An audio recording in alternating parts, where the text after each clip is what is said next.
guys. So today I wanted to do a video. As you can see in the title, I'll be reviewing the Canon T4i, and this is not something that I've ever talked about on my channel. I don't remember, but I am a fan of tech. I love tech, I love cameras, I love photography. So I've been into it for years, actually. Even before YouTube, I was into photography. So I did have an SLR back then, before everything became digital. I had a Rebel, but it was an SLR, and I loved this camera to death. I switched over a few years ago to digital, and I'm very happy. My first DSLR was the Canon T4i. My review on the Canon T4i is that it is a great camera. So this is the box it came in. These are the specs. In the back of the box, I bought the kit lens, and mine came with the EFS 18-55 IS2 kit lens. The kit lens was a great lens. When I first started, I used the kit lens only. A few months after I got my T4i, I got the Canon 50mm f1.8, the non-STM one. And that was the lens that I paired with this camera to get the super blurry background that I used to get back when I used this camera. But with the Canon T4i, you can blur your background a little bit with your lens. Actually, I don't know if I'm going to be able to show you anything because my battery may not be charged. Looks like I have a fully charged battery. Okay, so here you can see that the zoom gives you the position. Here you're at 55, and here you are at 18. And at 18, you can get your f-stop to go as opened as 3.5, which is not bad. 3.5 can give you some bokeh, right? And if you're zoomed in at 55, the maximum that you will get is 5.6. And 5.6, of course, it does not give you that much great bokeh. So when you film, be aware of that. If you want some background to be blurred, it's not going to look as good as if you use a lens like this one, for example. The Canon 50mm f1.8, and it's the non-STM version, which came out years ago. And it was replaced by the STM version because all the Canon lenses that can be matched with their new cameras have to be STM because they have the silent motor so that when it focuses, it doesn't make noise in video. So this is the difference between this lens and the newer version is. It still takes great photography. It's just that it doesn't focus silently, which if you don't use face tracking autofocus or servo autofocus, that will not be a problem for you. But this lens will give you the great bokeh that you need. When you put it on your camera, you would move your little thing as the same way that you did on this one, on this lens, to go as low as 1.8. And at 1.8, your aperture is wide open on this lens. And when it's wide open, it takes in so much more light, and it will also make your background super blurry and super cute. Like this background right behind me is at f1.8 as well, and it's on my Sigma 18-55mm lens.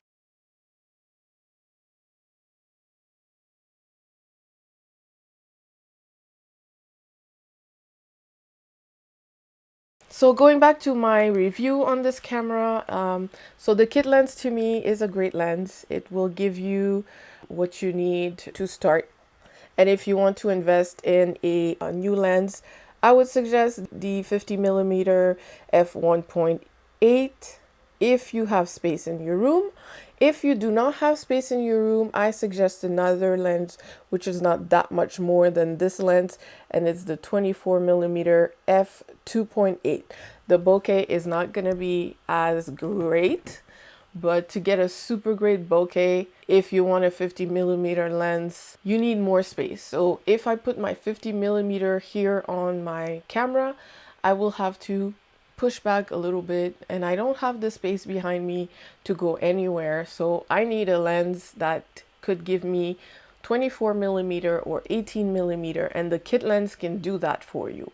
So if you have an 18mm to XYZ, then you're gold, because if you have to sit in front of your camera and be really close, you can't have a 50mm lens. Your 50mm lens needs space to get you in front. What else can I say about this? I always use it on manual mode. You have a dial right here, and this dial is going to help you do your setup. You have automatic modes all around, and you have manual mode, which is what I always use on all my cameras. Most of the time I use manual mode when I want to film, so that I can set it up the way that I prefer. And you also have AV, which is aperture priority, TV, which is shutter priority, and then program. You have auto intelligent mode, which apparently is a good mode to use. I use it mostly when I take pictures, because a lot of times I need help when I take pictures. But when I take pictures or when I film, I always try different settings, different things. And then you have no flash mode. You have creative auto mode. I use a lot when I take pictures as well. You have portrait mode, which I use a lot as well. Landscape, yes. I never use close-up mode, or very rarely.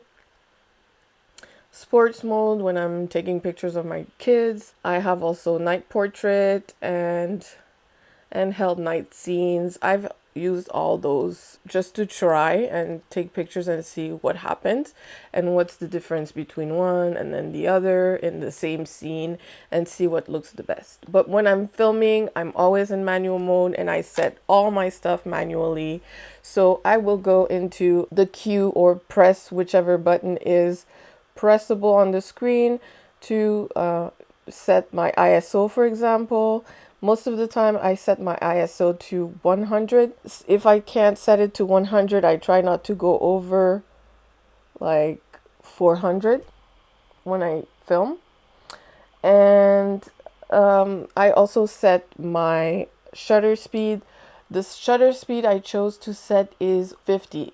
It's 1/50th of a second. And this is the best shutter speed to use if you are filming in 24 frames per second, which is what my camera is set to film on. If you prefer, because this is the cinematic kind of look, but if you prefer to be in the, you know, kind of TV video look, you can also do 30 frames per second, and then your shutter speed will be 1/60th of a second. The way they calculate it, I watched a lot of YouTube videos on photography and videography, and the way they calculate it is your frames per second times 2 will give you your shutter speed. So my frames per second is 24. So if I times that by 2, it comes up to 48, and 48 is close to 50. And then if you choose 30 frames per second times 2 is 60. So that's perfect, right on. 60 is 1/60th of a second. So this is what you have to use to set your movie mode. A lot of people don't know this, so they play around with this number. This number should be set from the beginning. Like if you decide you prefer 24 frames per second, then you put this at 50 and you don't touch it, and then you set the other setups around that. So as much as possible, you do not touch the 50. Your aperture is always has to be the lowest possible. Your choice, of course. But if you want that blurry background, you have to set it as low as possible. And you have to also set it depending on your ISO. Your ISO has to be the lowest possible. So if you want to get to ISO 100 and you see that your image is too dark, like right now my image is too dark, then I will try to change my aperture. In this situation, I cannot change my aperture because my lens will not allow me. So I zoomed in a little bit more, put it on 18, and then I'm as low as 3.5 right now, which is not bad. I would suggest you guys, if you get the the camera with the kit lens, to always film on 3.5, which is your lowest aperture, at 18 millimeter, and just sit in front of your camera as close as possible to your camera at 18 millimeters. You are in a wide angle setting, so you can sit just right in front of it and film your videos and get some blurred background. And after that, what else do I set? I would set my settings for the frames per second is here. So I'm filming in HD, of course, so 1920, and I have the choice between 30, 24, or then I have 1280. I have 60 frames per second. That's if you want to do slow motion. And then the 640 is not high quality enough. Nobody films in that anymore, so you would not do that. So I always have it on 1920 and then 24 frames per second. And then I have my image quality on large, but this has nothing to do with filming. It has more to do with taking pictures. And then what I do here is I choose my drive mode to allow me to use the little remote. This is the one that you would choose to be able to use a remote with this camera. So if you choose this, you can use the remote, which I will show you the remote, and I've been using this remote for years. It works perfectly with the camera. There's no issues with it. I bought it on Amazon for like $5, I think. Maybe not even. This is what it looks like. It's a very useful tool, and this is the button in the back. So you can go on 1 or 2. 1 is to focus, so it's gonna focus and take a picture, and the other one is to start recording. You can focus and start recording with this remote. A lot of people say this remote doesn't do anything, but it works. So I always have this remote with me when I'm filming, so that I can start recording and then stop recording if I need to. I've been using this remote for years and it works. Now I use my laptop as a monitor, so that's why you see me always looking down. I'm just like annoyed with myself when I do that, but when I show something, I need to see if I'm showing it properly, if I'm showing it in frame. So that's why I'm always looking down to see what's going on. So with this camera, next thing I would do is the autofocus. I usually choose multi. You have single, you have flexi zone, single, flexi zone, multi, and face tracking. I wouldn't face track with this camera because the autofocus is annoying, but I would do multi as a flexi zone so that you stay in focus. And most of the time I left my autofocus on. I didn't turn it off, but in the menu you would go and turn off here. Here you have movie servo AF. So here you have movie servo AF, and I keep that at disabled. I do not enable that. So if you enable this on this camera, your camera is going to be doing this, always trying to focus on something. You don't know what it's doing, but it's. So I leave it on disable, so it never tries to refocus. So what you do is you start filming after you've made sure you're in focus with the little remote. You take a picture, the camera is going to focus, it's going to focus on you. If you don't move and you just press record, you're going to be in focus. It's not going to change the focus, it's not going to autofocus, it's not going to track you, it's not going to do any of that, but you're going to be in focus because before starting to film, you made sure you were in focus, you pressed, you took a picture, and then you're ready to go. That's how I used to do it. It works really good. And if you guys have any questions about that, please leave them down below. I love tech. I love explaining these things. And I know that talking to a camera, I might not be explaining it properly. So please don't hesitate. So the next thing that I like with this camera is the white balance. I most of the time use auto white balance anyways, but you don't have to use auto white balance. It depends on where you're where you're filming, what kind of lighting you have. I film with daylight bulbs all around my bedroom. I have daylight bulbs in my ceiling lights. I specifically, because of YouTube, decided not to use tungsten in my bedroom because tungsten will give you a yellow cast on your picture. But if you have tungsten in your room, what you would do is use this setting on your camera to combat that. It will add some blue, so you will use tungsten in your setting. You have in your white balance different choices. You can choose daylight. If you're outside and it's a bright day, you can choose shade, you can choose cloudy, tungsten, white fluorescent, flash, or custom. So the only ones I use are auto or tungsten if I know that I'm in a room where there's really a lot of tungsten lighting and I see all the yellow in my pictures or in my video. I will switch to tungsten and it will add more blue to the picture, and then that would lessen the yellow. So that would give you a more true to life kind of coloring in your picture. You use your camera to make it work for you, and you won't have to work as hard in post-production if you know how to set your camera when you're filming. The next thing that I do is the picture style. I use in picture style portrait, or I use my own custom made. So the portrait is ideal for close-ups, smooth skin tone, and hair. So if you want smooth skin, nice hair looking and everything, you can choose portrait. It's the best picture style for filming videos in my opinion. You can also choose neutral. A lot of people choose neutral because in post they have more freedom to customize it the way they like, but I say make the picture look the best that it can look before editing, because you have a lot of work to do already with the editing of the video.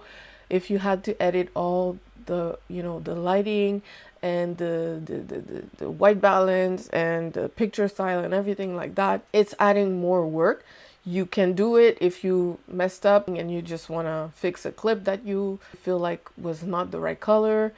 You can do that in post, but you don't have to do it. That's all I'm saying. And the next thing, I think that's it. The other things that I usually use are a mic. I would use a mic, so plug in my mic in my camera right here. So plug my mic here and then put my mic settings. If you have a mic plugged in here, you're gonna have an option here to set your microphone. There's auto mode and there's manual. So put it on manual and play with the settings, the gain mostly, to record correct audio so that you don't have to work as hard in post-production again to make your voice sound better, etc. I think that is it. That is all I wanted to say about this camera. It is a great camera. If you get it, you won't regret it. I loved it the whole time that I had it. So if you're interested in getting this camera, I definitely encourage you to get it. If you can afford the 70D, which is a little more expensive, go for it. It's a better camera than the T4i. If not, then get the T4i, the T3i. Those cameras are great. You're gonna have great picture quality. Look at all those YouTubers still using those cameras. Some of them are really successful. It's a great camera, and the T4i is a little better than the T3i just because of the touchscreen, and I personally love the touchscreen and I do not regret getting it. I think it's a great camera, and I encourage anybody who's interested in getting it to get it. So this is all I had to say about this camera, and if you have any questions, please leave them down below. I will love to talk about cameras with you guys. I have done a lot of research, a lot of watching a lot of YouTubers, like professional photographers, explaining how to film and how to get the best image quality possible. My only problem was that I never want to set up my lighting, and so that's the difference between having great picture quality and having this kind of picture quality. I have a nice setup right now, but I only have that ring light in front of me, my ceiling light, and the little accent lights behind me, my lamps. So, but I could set up my umbrella lights next to me like this to light up my background properly. And I don't like it because it's a lot of work and I don't feel like working. And that's why I was trying to find the laziest way to do things. And this is why I don't film as much as I could. But I love filming and I love YouTube. And I'm just happy that I was able to film this video. I've been wanting to talk about cameras for a while, and this camera was my baby for a long time. And yeah, thank you very much for watching my videos. Thank you for supporting me, and I thank you guys for taking the time to stop by, and hopefully I'll see you soon in another video. Have a good day. Bye.